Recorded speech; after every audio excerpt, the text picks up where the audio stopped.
রাজপথের আন্দোলনের ফলাফল সরকারি দলের জন্য কোনো সুযোগ অসুখ অবস্থা হয়নি, কোনো সময় হবে না। 24শে জুলাই বিপ্লব একটি দলকে ক্ষমতাচ্যুত করে আরেকটি দলকে ক্ষমতায় বসার ছিল না। আজকে তিনি স্বরাষ্ট্রমন্ত্রী হয়েছেন জুলাই বিপ্লবের কারণে। আজকে যারা বেশিরভাগ এমপি হয়েছেন জুলাই বিপ্লবের কারণে। যে জুলাই বিপ্লব আমাদের নতুন জীবন দান করলো, সেই জুলাই বিপ্লব অস্বীকার করা মানে এই নতুন জীবনকে অস্বীকার করা।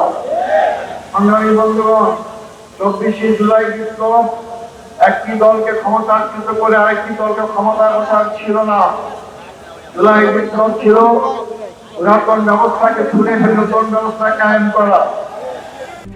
RICL TMX, যুগের পর যুগ স্থাপনা থাকে মজবুত। জুলাই বিপ্লব ছিল একজন ব্যক্তির হাতে ক্ষমতা সুপ্রতিষ্ঠিত না করে জনগণের ক্ষমতা জনগণের কাছে ফিরিয়ে দেওয়া।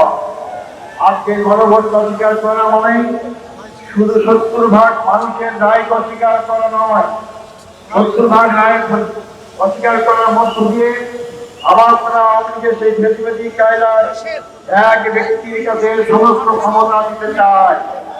আমরা দীর্ঘ 16 বছরে এক ব্যক্তির ক্ষমতার শাসন দেখেছি। আমাদের হাজার হাজার ভাই থেকে জীবন দিতে হয়েছে। শুধু জামাত ইসলামের কেন্দ্রীয় একজন ব্যক্তিকে ফাঁসির কাছে ঝুলিয়ে বিনা চিকিৎসা হত্যা করা হয়েছে। যে জুলাই বিপ্লবের সূচনা হয়েছে রংপুর, সে রংপুরের সন্তান আমি, সে রংপুরের সন্তান এখানে আছেন। আক্তার হোসেন, আবুল সাহিদ রক্ত দিয়েছিল কি জন্য? সে তো ছাত্র নেতা ছিল। তার রক্ত চলে গেলে সে ক্ষমতায় চলে আসার রক্ত দেয়নি, একটা পরিবর্তন চেয়েছিল। আজকে বিএনপি ক্ষমতা আছে, পরিবর্তন ভুলে গিয়েছে।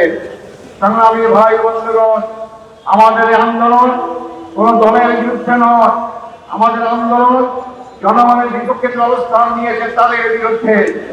আমরা সকল সময় জনগণের পক্ষে থাকি। আজকে একজন ব্যক্তির কাছে ক্ষমতা কুক্ষিগত করার মাধ্যমে যদি আপনারা দুঃস্বপ্ন দেখেন আমার জোর করে ক্ষমতায় থাকতে পারবেন, বোকার স্বর্গে বাস করছেন। মনে করেন সরকারের আন্দোলনের কথা, নাকি পাগল ছাগল ছাড়া কেউ বোঝে না। আপনারা স্বীকার করলেন, আন্দোলন দমানোর চেষ্টা করলেন, শেষ পর্যন্ত মানলেন, এমন ভাবে মানলেন কেয়ারটেকার হলো, আপনারা ক্ষমতা আসতে পারলেন না। জনগণের বিরুদ্ধে অবস্থান গ্রহণ করবেন না, আমাদেরকে রাজপথে আসতে বাধ্য করবেন না। রাজপথের আন্দোলনের ফলাফল সরকারি দলের জন্য কোনো সুযোগ অসুখ অবস্থা হয়নি, কোনো সময় হবে না। আমাদেরকে অত্যাচারে ভয় দেখাবেন না। সবগুলো পার করে আজকে এই বয়সে আমরা এসেছি।